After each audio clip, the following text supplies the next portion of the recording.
Hey guys, this is Mike. And Joe. From Deep Wood, Force of Will. Here we are again. Yeah, come back at you with the second deck profile from what we brought this weekend. Or first, depending on the order you're watching them in. But True. anyway. Hey, yeah. The only one we're not featuring is Scott's, I believe, but Scott's kind of brought something similar to what we had in a previous duel video, so not really much different there. Yeah, it was just an updated version of that Stunfish thing that he brought and showed off on the channel that people liked. So. Yeah, people like that a lot. But a lot of people have actually been asking for this deck profile as well. This is the deck that I brought to ARG New York, ARG the Easter Extravaganza, as you can tell. Sorry, Egg Extravaganza. Thank you.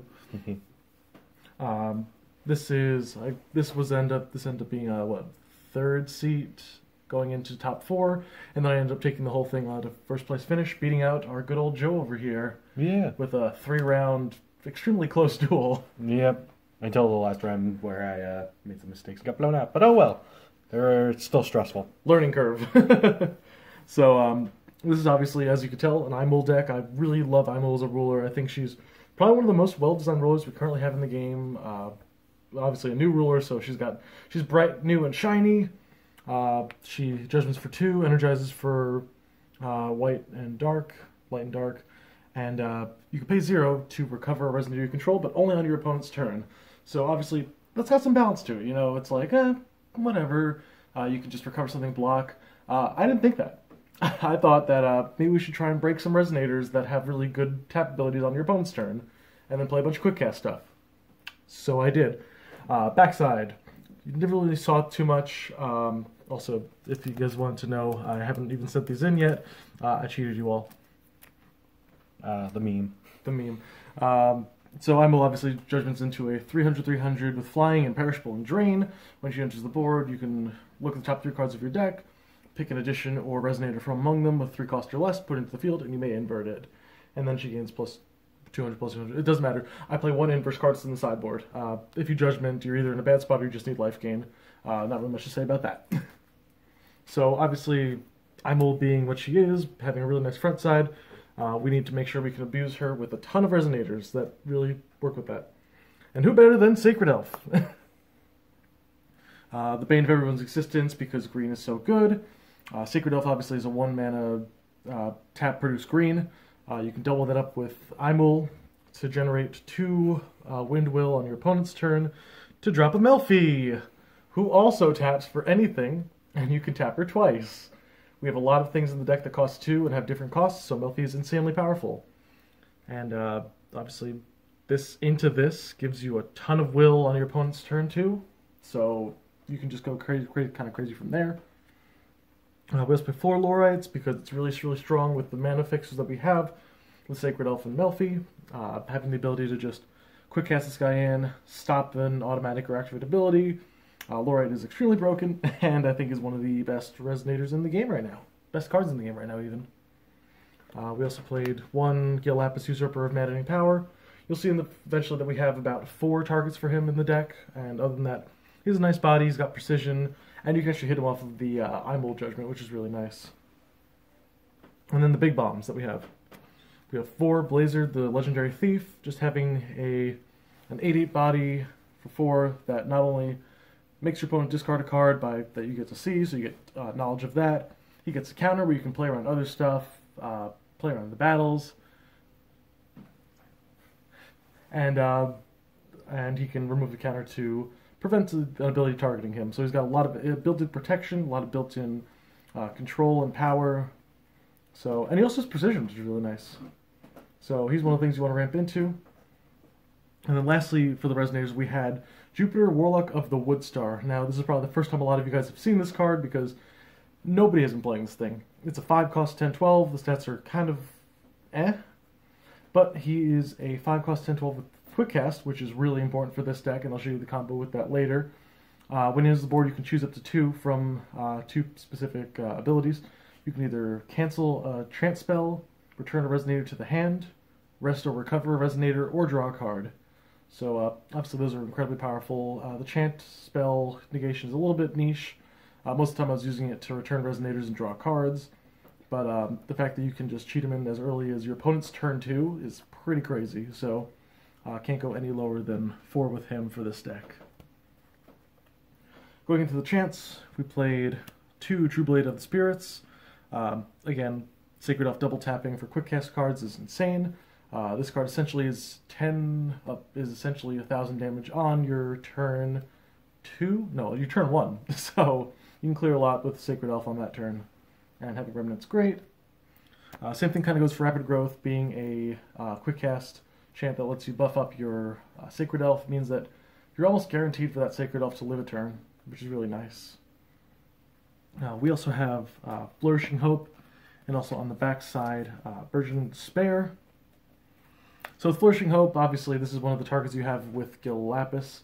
When you play your Melfee, because she can generate White Will, you can pay that, prevent it from being destroyed, and then have this Burgeoning Despair in your removed area.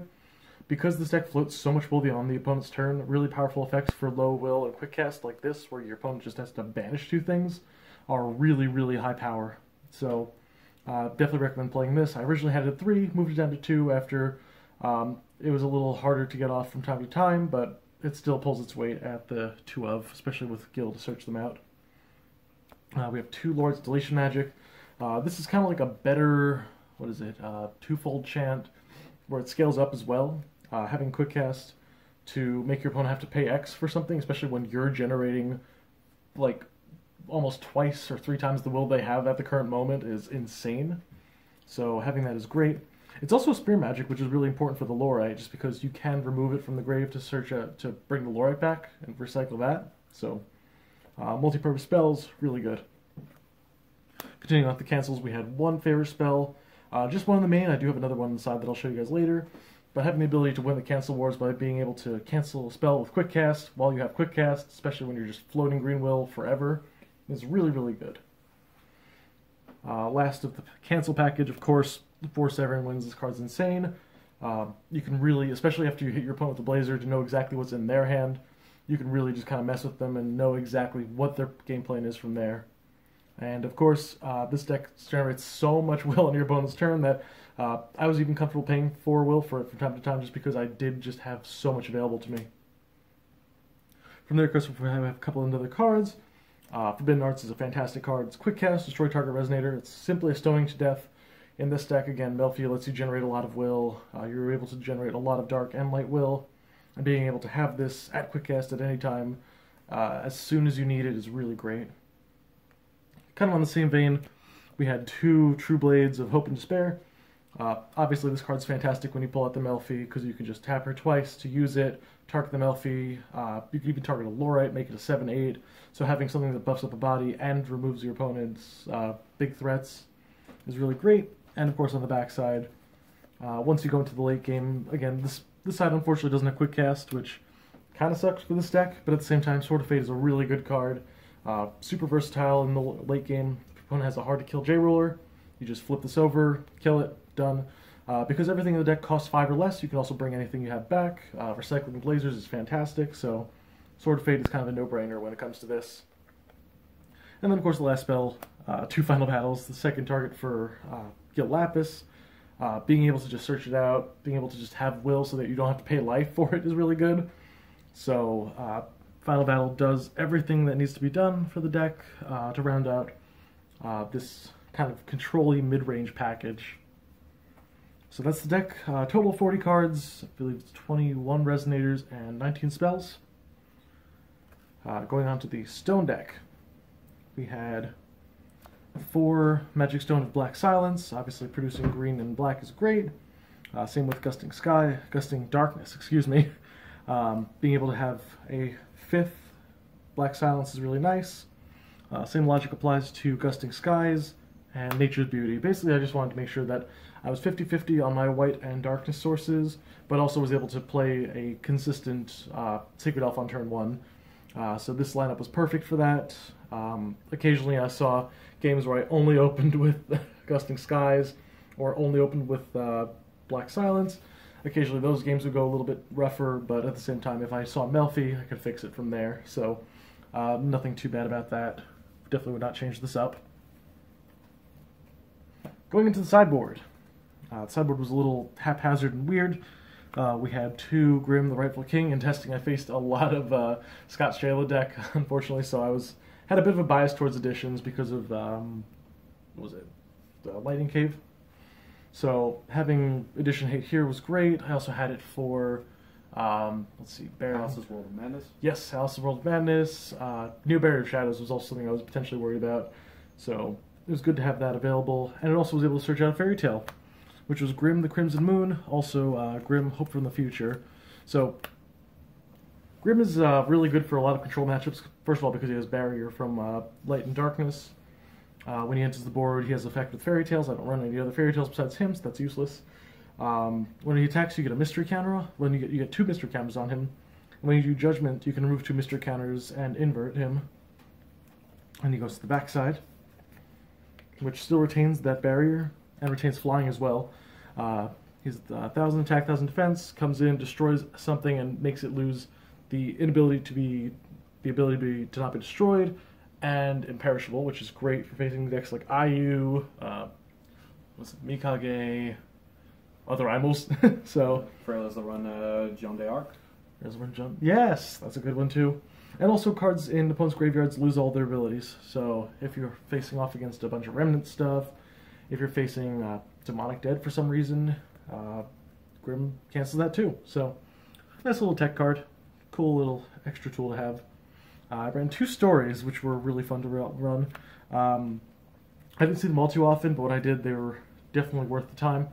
Evil Elemental Uprising lets you just remove your opponent's graveyard from the game, and they can't chase to it. Again, I float a ton of will. These are 1-cost spells that have fantastic effects, so that's great. And then Last Days of the Powerless Dragonoid is a 1 will cancel for Fire Chance, or you can make something lose all of their counters. I was a little bit worried about Faerur going into this, just because Faerur and other J-roll heavy strategies are a pretty major problem for this deck. Never saw any. This only came in handy when I was facing the Shayla and Kirik decks that I faced. Other than that, totally fine. So these things serve their purpose. Ran 2 Gale Force. Again, floating green will is great. I barely sided this in. Occasionally I would side it in against a deck that was playing a majority of Shooting Stars. I think I only faced about 1 of those, but most of the time Jupiter was the better answer than this could ever be. I also don't cheat anything in against that deck, so Shooting Star actually doesn't hurt me at all. But the Gale Force was there just for that, just in case. There are also 2 Destruction at the Portal. Again, I've got kind of a bias towards editions because of especially like the Castle and Lightning Cave, all the good stuff like that. This did come in handy. Having Quickcast in Remnant is great. The Remnant part actually makes a lot of difference just because you do float a lot, you spend turns just not playing anything, your opponent plays in additions, like, I can probably sit on this, you just remove it at the end of the turn. So, good card. Favorite spell, I already said this was in the side deck. Favorite spell is just too good not to run. 2 Elementor's Foresight. I kind of wish I'd bumped this up a little bit because I did face a lot of aggro decks that day. But again, 2 was perfectly fine. Being able to float the will needed for this with Melfee is really good because it also combos with Melfee to make things not deal damage. So it's really good in that regard. Definitely worth the spot. I'd probably bump this up a little bit in the future. And then lastly, 1/0 Circle of Protection. This was kind of a weird last-minute pick because it was... I originally had 3 editions going on in the sideboard because I wanted to be able to hit them with the Aimul. But I realized very quickly that I'd never really had to Judgment as long as I opened with my big plays. So the card kind of didn't really do much. I never got a chance to play it, but it was there just in case I needed it, so can't complain about that. And that's the whole deck. Some people were actually asking about how the combo works. So I'll pull out the some of the pieces here. Is that... Yep, got that one and that one. That one.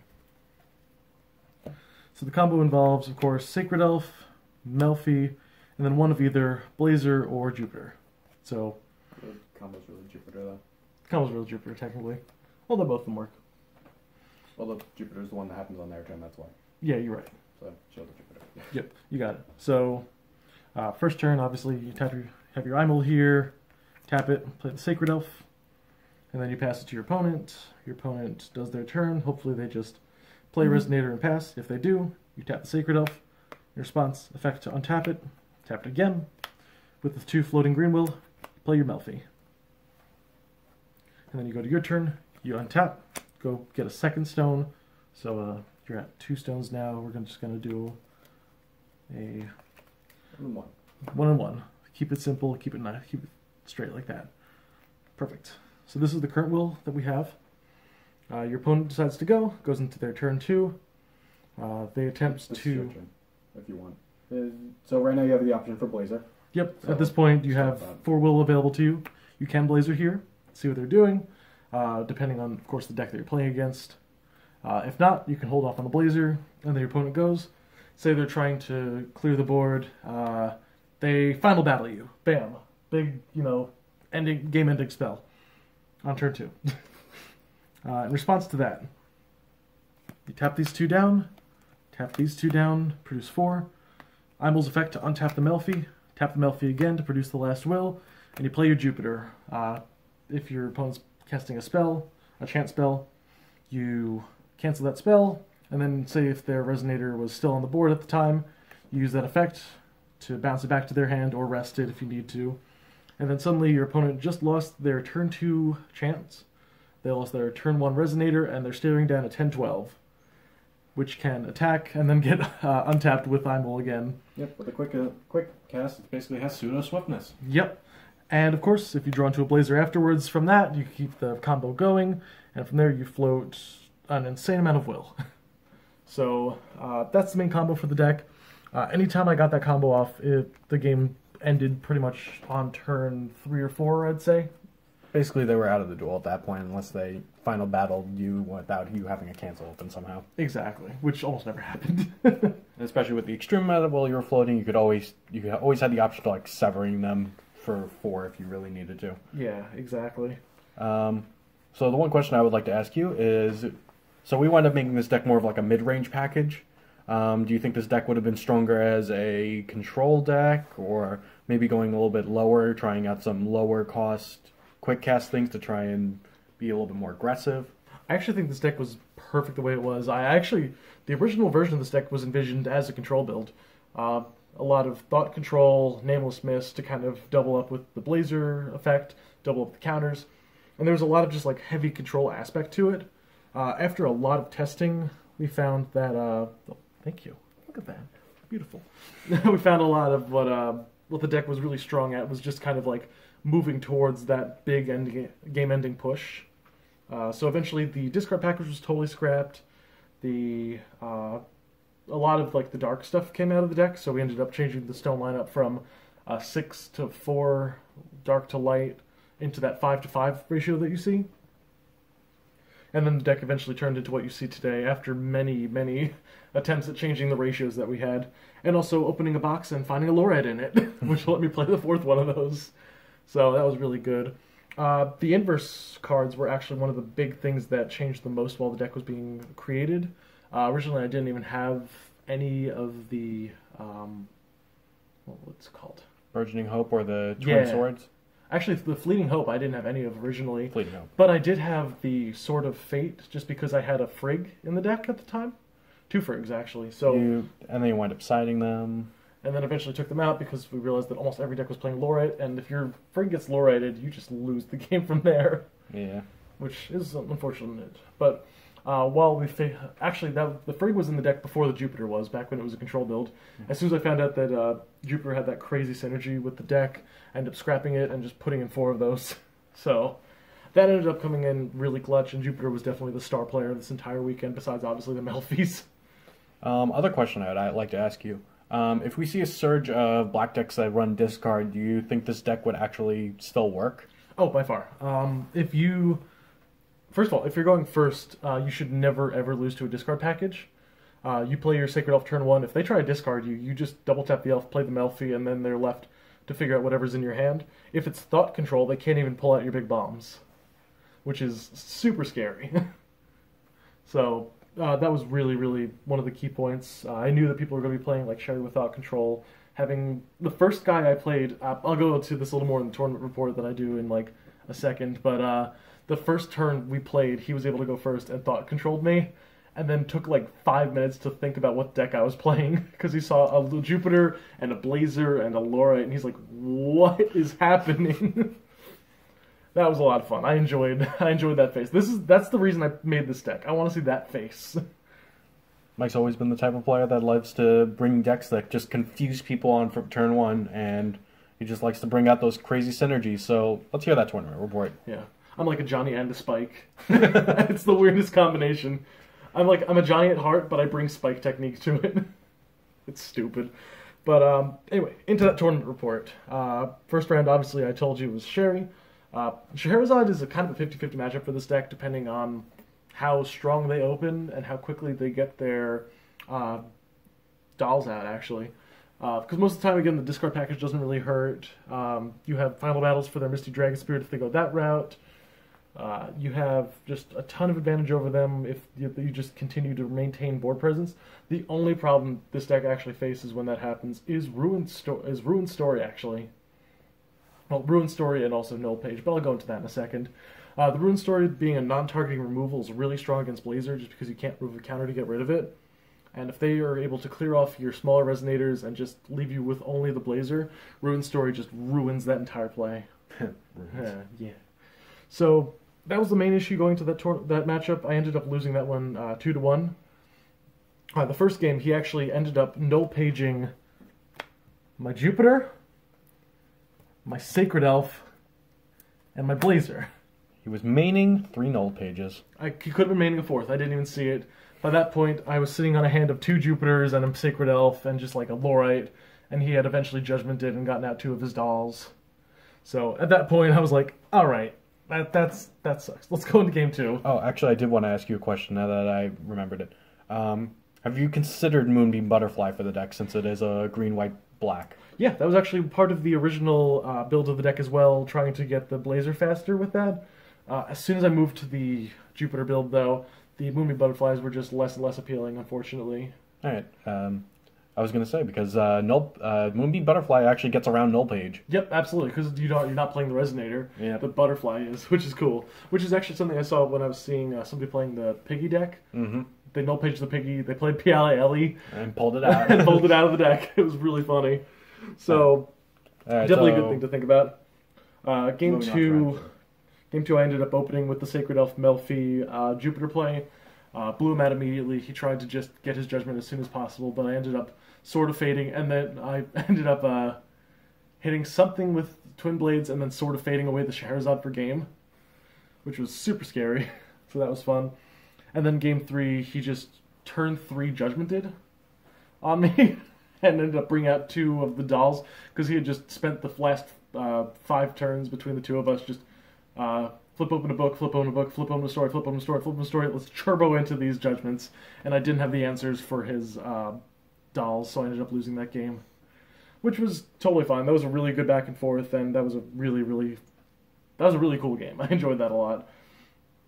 Game 2 was against a Rhea deck, a cool little Rhea deck. It was like the black-white control. He was playing just a lot of inverse stuff with it. He ended up bringing fruit snacks to the tournament because he was hungry. We ended up using them as mystery counters. So anytime, I highly recommend, if you guys ever get the chance, play one game with fruit snacks as counters. You will never forget how many counters you have because you remember exactly how many you've eaten. So that was a fun back and forth. I ended up 2-0ing him because Jupiter and Blazer just did their jobs against him. He didn't have any non-targeting removals to his name at the time. I think I pulled out a final battle with Blazer, so he just couldn't deal with it, which is great. So that was a 2-0 in my favor. Next match was actually against Scott, where I played against the Giga Thunderfish deck, which is actually another one of those 50-50 matchups.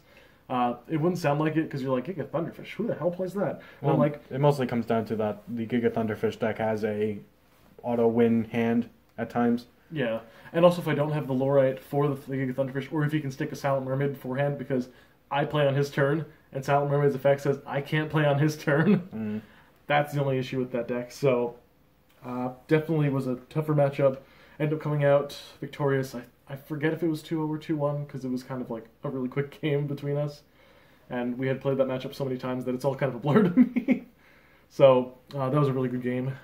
Going on to my round 4, I was 2-1 at this point. Joe had just beaten the guy that was going to face me because Joe was 3-0 at this point. Yeah. Joe had given him a taste of salt, so I came in with the most ridiculous deck that he's ever seen. It was against a Faerur player, Faerur Dark Elves, featuring the weird removal mechanics with Final Battle, which is really cool and would have actually ended the game if I hadn't blazered it the turn he was going to use it. So that was a little unfortunate for him, but yeah, we played that game really quickly. I think he was like, yeah, this game's going to be over in like 5-10 minutes. And it was, because I won 2-0. Game 1, as soon as I dropped the Jupiter on his turn 2, he's just like, I can't play this out. So we immediately go into Game 2. He's like, I've got a full sideboard for you. He sides in like 11 cards against me, and I just steamroll him again. Never will understand how siding 11 cards will help you. You have a 5-card hand. So that was a really cool game. Immediately afterwards, he said, send me that list because I want to play that deck. Well, here's your chance. Yeah, here it is. So that was a lot of fun. After that, I ended up going into a third seat with a 3-1 record. Joe was first seat with a 4-0, which was awesome. So it's like, all right, 2 Deep Woods are in top 4. Let's see how this goes. In my top 4 game... Go ahead. Yeah. I was just going to say, like, I wound up winning in 5 minutes, so I'm sitting there alone while Mike has to finish this really long game that goes into time. Yep, unfortunately. So my matchup was actually against a Gill Lapis 2.0 player, which was really awesome. He brought like a very inverse heavy control white version of the deck, which was super cool. That ended up going into 2 games because I dropped my big bombs on turn 2 and 3 and just kind of played it out. The second game, actually, that was first game. Second game, because this is the first time I ever met this guy. This is the first time he'd ever seen my deck, so he had no idea what to expect game 1. Game 2, he sided a little harder against me, but and I kind of opened a little worse. I didn't have as much of the ramp, but I slow rolled it, I played it out, and ended up winning that game 2-0, which was fantastic. And then after that, it was down to the last 2, me and Joe. So Deepwood was in the finals of this tournament. Game 1 was, I believe, decisively in your favor because you opened triple little red, double rapid growth that ended up destroying my blazer. Like destroyed his spirit, so he was basically like, all right. He wound up making a couple mistakes with the blazers, trying to get blocks in when rapid growths were just everywhere. He wasn't sure which ones were used, which ones weren't, and everything just fell out after the blazers died. And then the second rapid growth sealed it. Yeah. So triple little reds definitely were a big problem for that build. So fun fact, full house of triple little red, double rapid growth beats the stack if you open a windstone. Wow, no way. I didn't open a windstone, but that would be funny. I know. That would have been faster, Lewis. Yeah. Game 2, I believe I just got the combo out faster, and I got the full Jupiter out, if I remember right. I think I wound up getting tapped down on turn 3 because I wanted to try. I didn't open any cancels, so I had to play a very straightforward game where I was like 1 drop Little Red, 2 drop Piggy, 3 drop Rachel, and try and win from there. But he opened the Sacred Elf Melfee into Jupiter package, which is too fast for me, so it stopped me from being able to get my attacks in with Rachel, so I wasn't able to search out answers, and it kind of cased in my combo, let's say. Yep, so that was game 2. That was a pretty fast game, I believe. And then game 3 actually lasted a while. Game 3 was a lot of back and forth. Joe ended up siding in the Nyarlathotep to get the Imperishable and Swiftness, Imperishable and Lifelink. It didn't last that long. I wound up drawing into my Nyarlathotep on exactly turn 3, and on turn 4, and I was able to Judgment. And I was like, you know what, screw it, I'm going to start getting life ahead of him. I'm going to start, I had a Resonator on board that was worth flickering, the Piggy. So I figured, all right, let's just go in, start clearing some things off and going in. But I'd forgotten that he had left up a Melfee and the Sacred Elf and not played a card that turn. And I was like, I know that he has Jupiter in hand. I should wait and use my cancel on it. But I Judgmented anyway. He got the Jupiter in and can block Lumia for free because Lumia is a 10-10 and Jupiter is a 10-12. So it was a bad play overall, and that kind of pushed him ahead. After that, he drops the Blazer immediately, which rips my hand open. And having Blazer plus the Jupiter on board slowly killed me down, because it's very hard for me to come back when it's I give up board control like that. Yep, and then I think the big clincher at the end of it was me trying to send in a Jupiter to try and, like, you know, slow it down, stop it, because you were at 18 life at that point, and I just had the Blazer and the Jupiter on board. Mm-hmm. I think that was where that was. And Lumia swinging, dealing damage would have given you enough life to probably stabilize from there. Yeah. But I ended up playing a Jupiter with 7 mana open. Joe has the answer for it, so I had Faerur spell. Yep, so he cancels it. After that, in response, I play Melfee, targeting the Lumia, preventing all damage dealt by it, and also preventing his life gain, which gave me the win. Yeah. It was something that we actually did in testing together, and it was just like I had to do it because I had made the mistake earlier in the round letting that Jupiter come down. So I didn't have the Laurite for the Jupiter on turn 2. I had the Faerur spell. Yeah, that's right. Wind up canceling the second one later. But by that point, it was too late. He had too much will open. The game lasted longer than you would expect, just because the Lumia deck does have a lot of answers available to it. It is a toolbox, despite it being an aggro deck. So it does have the late game options. Aggro toolboxes sound gross. Yeah, that's why Rachel was a problem. Yeah, it was such a thinky duel, though, which is why I really loved that it was our last duel of the night. Yeah, and it was the most, like...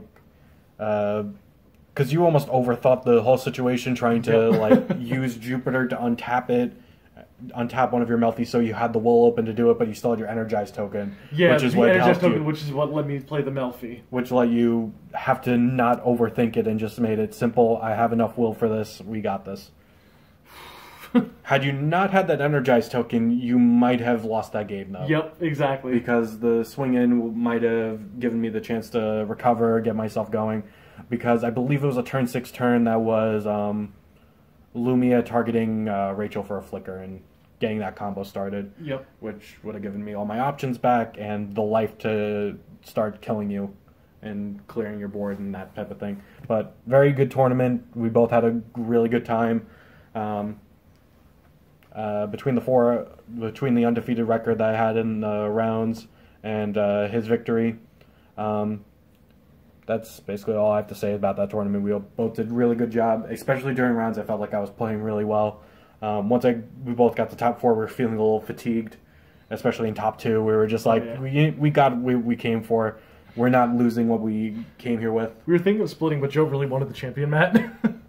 So what we wind up doing is we were thinking about just like saying, oh, I want the champion mat because I got the undefeated record, and this was supposedly going to be my only ARG. Since Mike was going to the arena the next day, so he would have a chance at the champion map. So I was like, I want the champion mat. But then we had to have the discussion over whether or not who wanted the ARG invite. So then we both got the invite. It was between the it was the paid invite. Yeah, the paid invite plus buy. So we wound up playing for specifically that. Yeah, and essentially whoever got more packs, I guess. Technically, I mean, we both said the same card pool because of the same team. Exactly. So anyway, that was Mike's tournament report with the us and that. If you guys have any questions about the deck, let us know in the comments section down below. This was a really cool deck that Mike kind of harebrained within the last like 3 to 4 days before the tournament started, and between a couple of like last minute picks and decisions made, you could really see what made this deck possible. And honestly, I'm really proud of both of us for coming up with such cool decks. You can even throw that in there. We'll throw a piggy on top of the pile too. Throw a piggy in the pile of good stuffs. Hey, look, Rachel. Don't put it on top of my stuff. This is my video. No, we're putting everything. Okay, like that. Perfect. There we go. That's a good thumbnail. All right. So that's our video. Yep, that's mid-range green blowout big priest deck. Big priest. If anybody gets that reference, I'm glad you're playing Trash Stone too. Oh God, now you're insulting people. Anyway, have a good night, guys. Take care. That's Deepwood signing out.